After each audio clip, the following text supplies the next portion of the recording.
The Berlin Wall fell, but more importantly, McDonald's opened.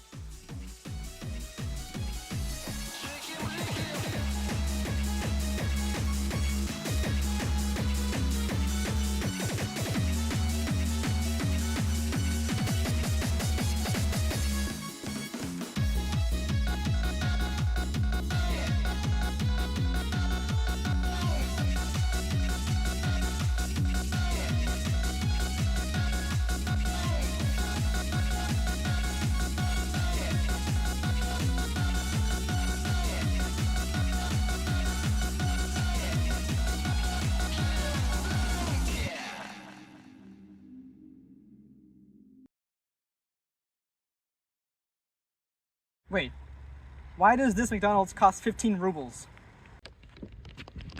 For a burger? Oh no. The ills of stagflation are real? Everyone, get to the APUSH machine. We're leaving this stagflation now. What the? Impossible. This isn't the Reagan era. Ah! Evil Empire!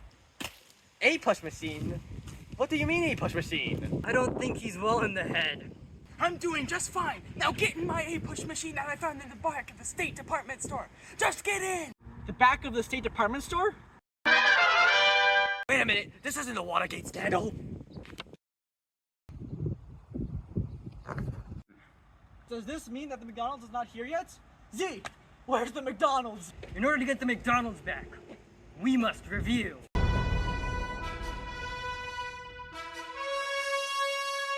To begin, we start at the end of the Second World War. The three major world leaders sat together to discuss the future of humanity. But then, Stalin demanded control of multiple European states, forming a buffer to protect him from potential capitalist encroachments. The war thus began, but not as a traditional conflict. It was a conflict as cold as the winters of Russia, with the surface frozen like Siberia. But the inner workings were still grinding ever more. Heeding the mistake of Napoleon, the US decided not to directly intervene in this frozen Russian winter, but to have an idea of containment and anti-expansion policies. So how does this help us bring the McDonald's back? Well, at this moment, it doesn't. In order to get back, we have to, push through all the historical developments to get back to the present. Perhaps a push will help. Highways, along with infrastructural and aid endeavors, were undertaken by the government under Truman's administration. Legislation like the GI Bill provided the pathway for veterans to become reaccustomed to normal life, while national highways were made across the nation. GI? Like G.I. Joe? Not quite, but that's the spirit. How, in all that's holy, did you get all of that information? I've heard of tales of this Adam Norris. Perchance it was from him. No, the information just given from Branson's APUSH machine. Back to the topic at hand. What topic? Let's just continue to read the textbook. Maybe it'll help us get back to McDonald's. Coming from the government and leaching into the public conscience was the Red Scare. Fear of Stalin's regime rose to an all-time high, with news of his own supporters, quote, who opposed him on the purge, perishing, end quote.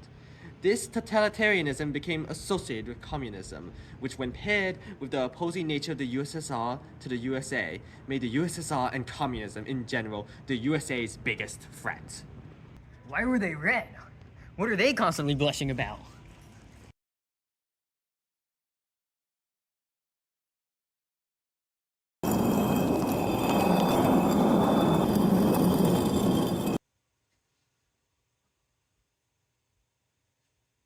They're communists in the base! We need to protect capitalism! We gotta go! Out of the way! I got this! Hey, democracy is still here! You gentlemen?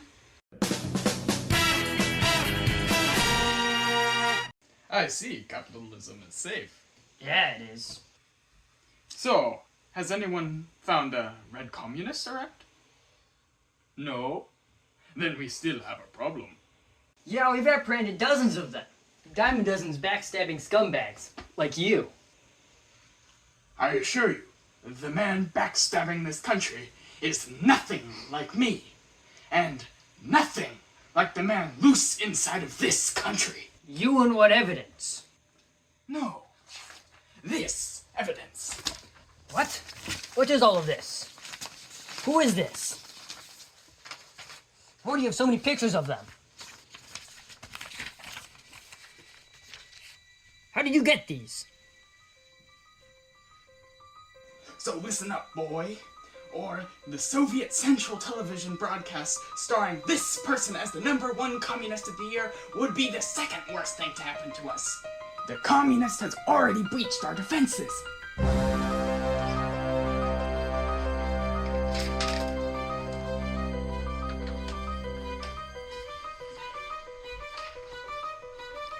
You've already seen what he's done to our colleagues.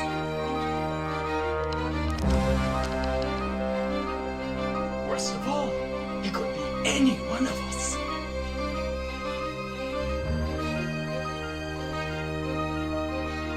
He could be you, he could be me, he could even be... Oh, crap.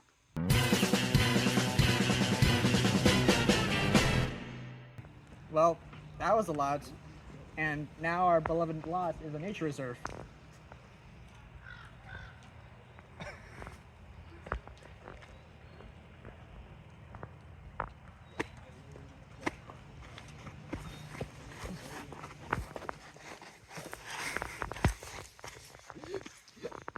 Fear of communism domestically and abroad led to the Vietnam War in hopes of stopping communism from spreading.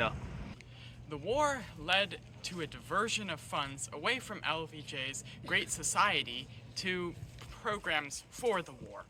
This failure led to a decrease in faith in the Democratic Party and allowing the rise of the Republican Party, now conservatively aligned, to rise up with the election of Richard Nixon. What does LBJ stand for? Clearly LeBron B. James. Oh, right, I nearly forgot. LBJ stands for Lyndon B. Johnson, who oversaw the Great Society programs, which were made in an attempt to solve U.S. poverty. LBJ also oversaw the Civil Rights Act of 1965, an act championed by civil rights activists such as MLK and others. What does MLK mean? MLK? Isn't that like the civil rights leader who was like upstanding citizen of the year? MLK stands for Martin Luther King Jr., not to be mistaken with the 95 Feces guy.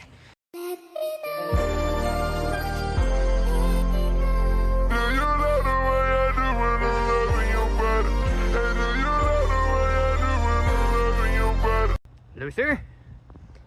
Like Lex Luthor? But anyway, what does the B stand for in Lyndon B. Johnson?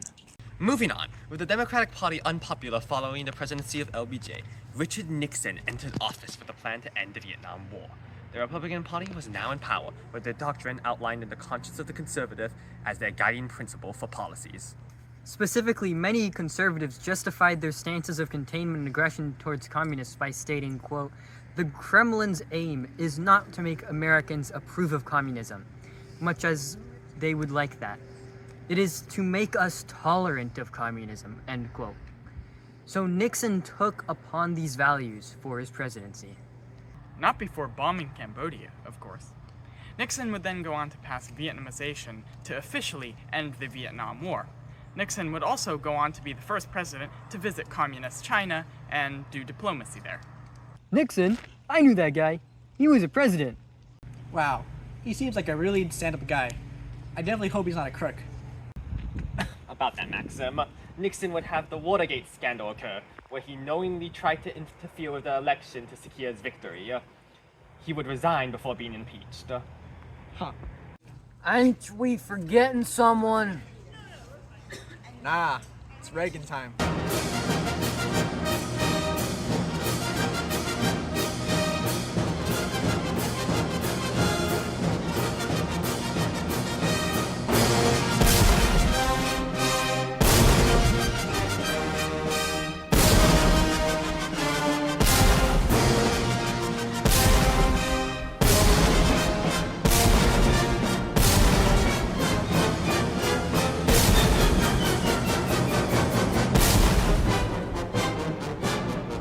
like that Reagan guy. He's a real economist. I heard he tripled something. Tripling's usually good, right? No, not a good thing. This guy tripled our national debt. He did kind of oversee the end of the Cold War, though. By intervening in foreign affairs. Don't forget, most of the USSR's fall was solely due to Gorbachev's leadership. I'm kind of at a loss here.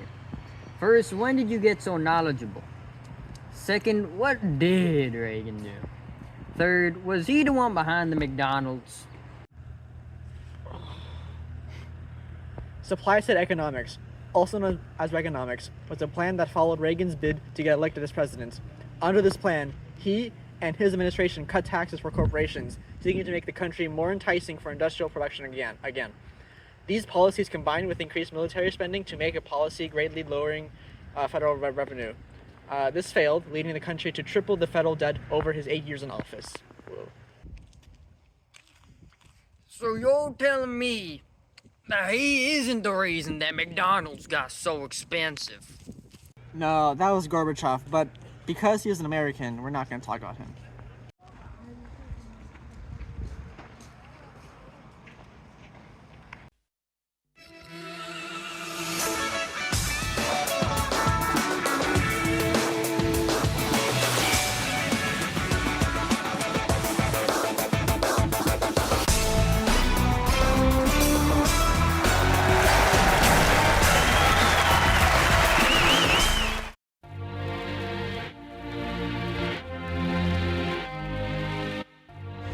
The workhorse of any class is the notes one takes. Without them, you will not find any success.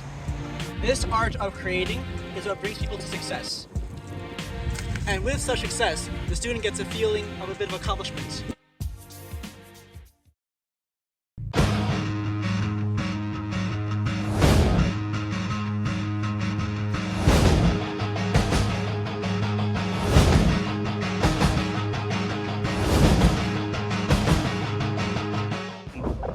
Right, so this is line paper. This paper comes with lines pre-installed for you. So if you have a tendency from writing straight to writing sideways, you won't with this paper. But no line paper will ever be enough to help you take notes. That, of course, goes to the actual notes themselves. If you're simply gonna draw, for instance, random scribbles, they wouldn't be called notes. They would be called random scribbles. Now, you need to write down content related to the topic. For instance, if it is about civil rights, then you'll need to write down key figures such as Martin Luther King or important events such as the Montgomery bus boycott. So, what makes notes so good? The use of proper paper? Drawing random patterns? I mean, you can use them to remember stuff. How about sticking to the topic? Maybe. But you must be wondering, how do you properly review your notes? Maybe have a friend help you.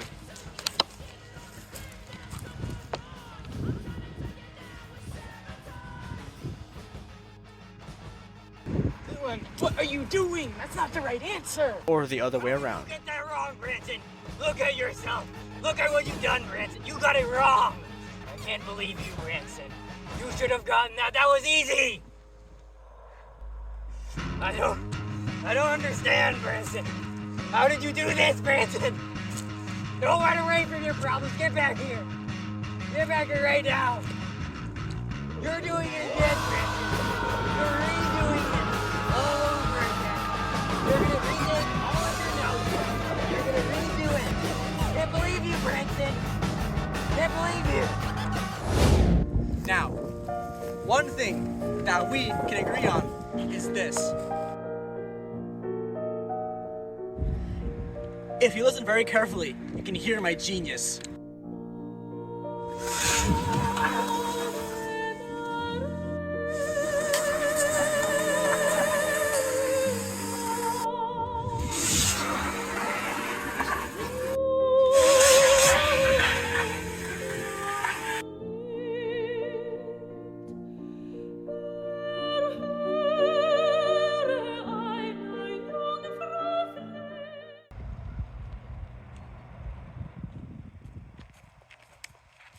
Now, where did we leave off? Gorbachev and his unpatriotic nature. Yeah, Reagan notably called the USSR an evil empire before Gorbachev took power. Reagan sought to limit the spread of communism in any way possible, even if it meant breaking the law. I noticed it was Iran-Gate!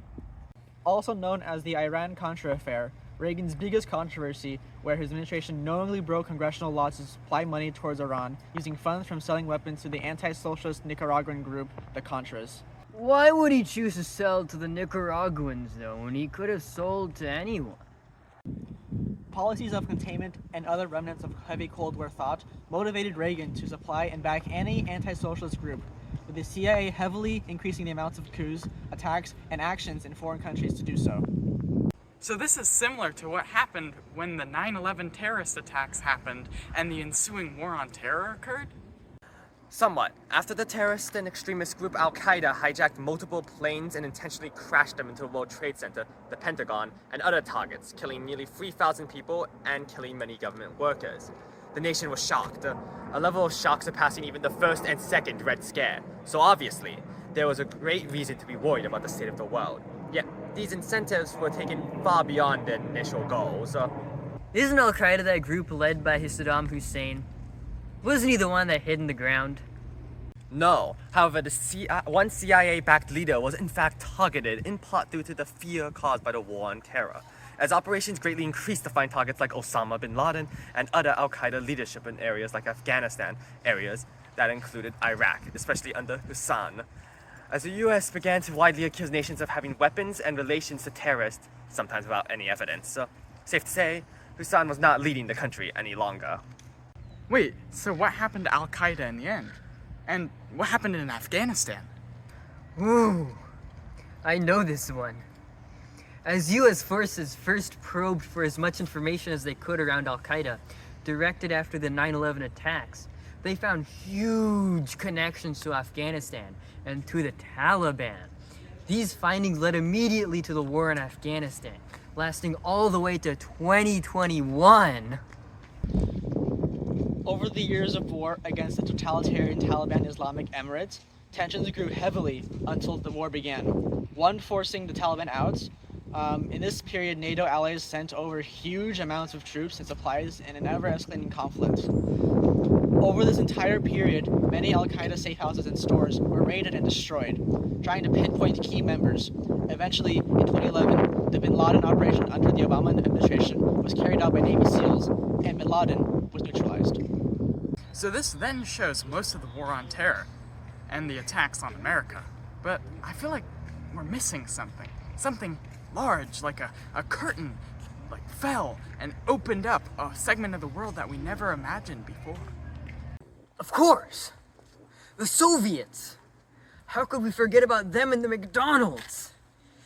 In 1989, as Gorbachev's policies of Glasnost and Perestroika and the freedoms given by such proved disastrous for the economy, not seeing freedoms for 40 years, Gorbachev pulled support for satellite states and Soviet allies. This then led directly to the fall of the Berlin Wall. After this, the economy and government support dropped slowly until 1991, when the Soviet Union collapsed. Gorbachev resigned, and the Russian Federation took over, and the satellites went through similar changes. Wait, isn't this the end of APUSH content? So, shouldn't we be able to get back to McDonald's? You do realize, right, that the McDonald's we want is in Russia? Everyone, we're going to the APUSH machine, now! We're going to McDonald's now! Tomorrow. Does this mean that the McDonald's is back? The lot! It's no longer empty!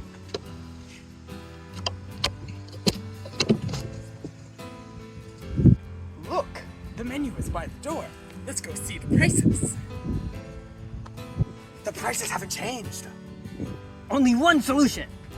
It's time to buy the entire supply chain. With what money? We're broke on our last 14 rubles!